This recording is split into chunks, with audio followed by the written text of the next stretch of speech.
দশম গ্রেড সহ ৩ দফা দাবি আদায় এবং শাহবাগে পুলিশের লাঠি পেটার প্রতিবাদে আজ থেকে অনির্দিষ্টকালের জন্য দেশের সরকারি প্রাথমিক বিদ্যালয়গুলোতে শিক্ষকদের কর্মবিরতি চলছে।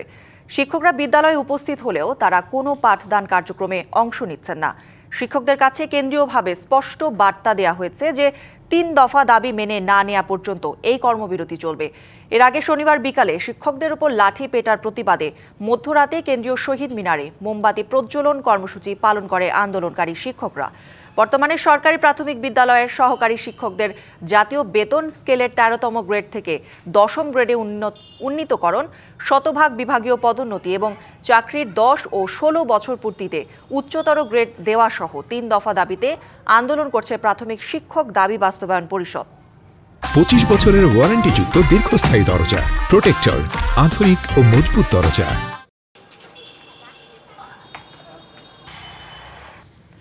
দর্শক, সরকারি প্রাথমিক বিদ্যালয়ের শিক্ষকদের কর্মবিরতির বিষয়ে আমাদের সাথে রংপুর এবং সিলেট থেকে যুক্ত হবেন আমাদের সহকর্মীরা। প্রথমেই যাব রংপুরে, সেখানে রয়েছেন সহকর্মী মাজেদ মাসুদ।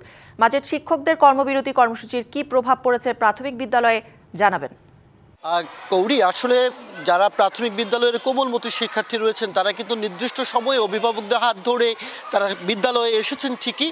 তাদের যে অ্যাসেম্বলি বা সমাবেশ সেটি অনুষ্ঠিত হওয়ার পরেই শ্রেণীকক্ষে গিয়েছেন, সেখানে হৈ হুল্লোড় করছেন, কিন্তু শিক্ষকরা পাঠদানে ফেরেননি। ফলে কোমলমতি শিক্ষার্থীদের উপরে তো একটি নেতিবাচক প্রভাব পড়ছেই। অভিভাবক যারা রয়েছেন তারা বলছেন যে শিক্ষার্থীদের পড়াশোনায় এটি একটি নেতিবাচক প্রভাব পড়বে। আর শিক্ষক যারা তারা বলছেন যে তাদের সহকর্মীরা সড়কে রক্ত ঝরিয়েছেন, ফলে তাদের এই যৌক্তিক দাবি আদায় না হওয়া পর্যন্ত তারা শ্রেণীকক্ষে ফিরবেন না। আমরা কয়েকজন শিক্ষকের সাথে কথা বলেছি। শিক্ষকদের দাবি একটাই, তারা বলছেন যে আসলে গ্র্যাজুয়েশন করে একইভাবে নার্সিংয়ে যারা যাচ্ছেন, পুলিশে যারা যোগদান করছেন, তারা কিন্তু 10তম গ্রেডে সেখানে যোগদান করছেন, কিন্তু যারা প্রাথমিকের শিক্ষক তারা সেখানে একই সমান যোগ্যতা নিয়ে চাকরিতে যোগদান করার পরেও তারা 13তম গ্রেডে বেতন তুলতে হচ্ছে, তাদের পদোন্নতি হচ্ছে না। এই সব নিয়ে তাদের মধ্যে যে ক্ষোভ রয়েছে, এই দাবির বাস্তবায়ন চান। একজন শিক্ষকের সাথে কথা বলতে চাই, আপনার কাছে জানতে চাই আজকে এই কর্মবিরতিতে আপনাদের অবস্থান কি, এবং আপনারা যে এই কর্মবিরতি পালন করছেন শিক্ষার্থীদের উপর তো নেতিবাচক প্রভাব পড়ছে, তো শিক্ষক হিসাবে শিক্ষার্থীদেরকে কেন আপনারা এই কষ্টে ফেলছেন? আমাদের দাবিটা হচ্ছে যৌক্তিক।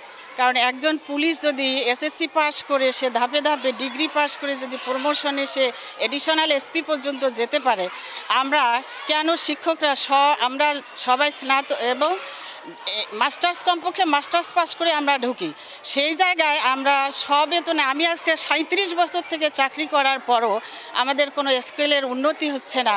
আমরা কেন? আর আমাদের শিক্ষকরা যৌক্তিক দাবি করে, গতকাল তারা রক্ত ঝরছে, অনেকে মারা গেছে, হাসপাতালে ভর্তি আছে।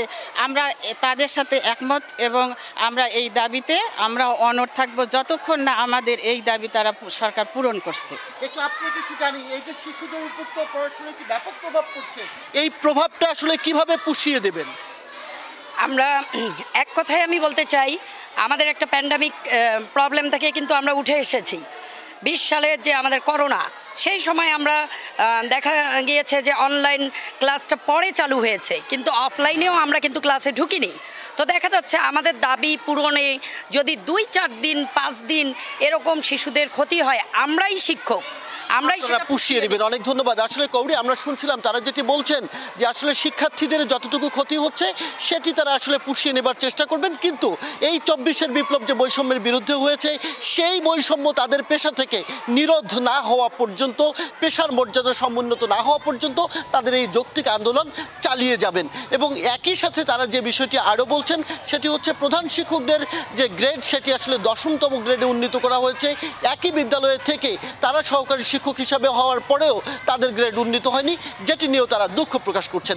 সব মিলিয়ে আন্দোলন চলছে। রংপুর বিভাগের প্রায় 9,500 স্কুলে এই আন্দোলন চলছে, যেটি নেতিবাচক একটি প্রভাব পড়ার শঙ্কায় রয়েছেন অভিভাবকরা। কৌরি। মাজেদ, ধন্যবাদ আপনাকে। দর্শক, সিলেট থেকে যুক্ত হচ্ছেন আমাদের সহকর্মী প্রত্যুষ তালুকদার। প্রত্যুষ, রংপুরের শিক্ষকদের কর্মবিরতি সম্পর্কে জানছিলাম, সিলেটে কর্মবিরতির খবর জানাবেন।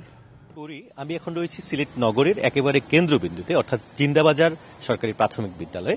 এটি সিলেট নগরের একটি স্কুল। তো আমি 3টি ভাগে ভাগ করতে চাই, সিলেট নগর, সিলেট জেলা এবং উপজেলা পর্যায়ে বা রিমোট অঞ্চলের প্রাথমিক স্কুল। সিলেট নগরের স্কুলগুলোর যে চিত্র সেটি আমরা দেখেছি, সকাল থেকে শিক্ষার্থীরা উপস্থিত হয়েছেন। এবং শিক্ষার্থীদের উপস্থিতির হার কিছুটা কম। তবে আমরা এই যে কর্মবিরতি সেটির প্রভাব খুব একটা দেখিনি। অর্থাৎ তারা বলছেন, যারা আন্দোলনকারী শিক্ষকরা তারা বলছেন তারা উপস্থিত হয়েছেন, শিক্ষার্থীরাও এসেছেন, কিন্তু আনঅফিসিয়ালি যেটি জানিয়েছেন যে আসলে কনক্রিট কোনো নির্দেশনা আসেনি বা স্থানীয়ভাবে সেভাবে তাদের অর্গানাইজড করা হয়নি। সেক্ষেত্রে একদম এক ধরনের দোদুল্যমান অবস্থায় তাদের আন্দোলনের কর্মসূচি রয়েছে। জেলা পর্যায়ে বিভিন্ন প্রাথমিক স্কুলে আমরা খবর নিয়েছি, সেখানে আসলে কর্মবিরতির প্রভাবটা কিছুটা বেশি এবং একেবারে তৃণমূলে যদি বলি রুট লেভেলের প্রাইমারি স্কুলগুলো সেগুলোতে আসলে আরেকটু বেশি। অর্থাৎ আমরা যে 3টি স্তরে বললাম 3টি স্তরে 3 রকম, তবে প্রতি স্তরের শিক্ষকরা কিন্তু এই ধরনের হামলার নিন্দা জানিয়েছেন এবং তাদের বৈষম্য দূরীকরণের যে দাবি সেটি কিন্তু পুনর্ব্যক্ত করেছেন। তারা বলছেন শিক্ষকতা যে মহান পেশা, সেই পেশার সাথে এ ধরনের বৈষম্য যাচ্ছে না। স্বাভাবিকভাবেই যারা জাতি গড়ার কারিগর তাদের ক্ষেত্রে এই বৈষম্য দূরীকরণের তারা দাবি জানিয়েছেন। এছাড়াও আমরা কিছু অভিভাবকের সাথে আমরা কথা বলেছি, তারা বলেছেন যে এই ধরনের হামলার বিষয়টি তারা পছন্দ করছেন না। তার পাশাপাশি শিক্ষকদের জন্য মর্যাদা দেওয়া হয় এবং এর পাশাপাশি যেন এর খেসারত পুরো আন্দোলন এবং সরকারের সিদ্ধান্ত নেয়ার যে বিষয়টি, পুরো যে চক্র, সেই চক্রের খেসারত যেন সাধারণ শিক্ষার্থীদের মধ্যে না পড়ে। সাধারণ শিক্ষার্থীদের যেন এই ধরনের সিদ্ধান্তহীনতা কিংবা আন্দোলনের যে বিষয়টি সেটির প্রভাব যেন না পড়ে, অর্থাৎ শিক্ষা জীবনের শুরুতে যেন এর নেতিবাচক প্রভাব না পড়ে। অর্থাৎ দ্রুততম সময়ে এই সমস্যার একটা যৌক্তিক সমাধান সকল পক্ষই কিন্তু চাইছেন। সবকিছু মিলিয়ে সিলেটে আসলে আন্দোলনের মিশ্র একটি চিত্র দেখেছি এবং সকলেই আসলে অপেক্ষায় আছেন এর সম্পর্কে একটি সরকারি উচ্চ পর্যায় থেকে একটি কনক্রিট ডিসিশন আসবে, সেই অপেক্ষায় সবাই আছেন। প্রত্যুষ ধন্যবাদ আপনাকে।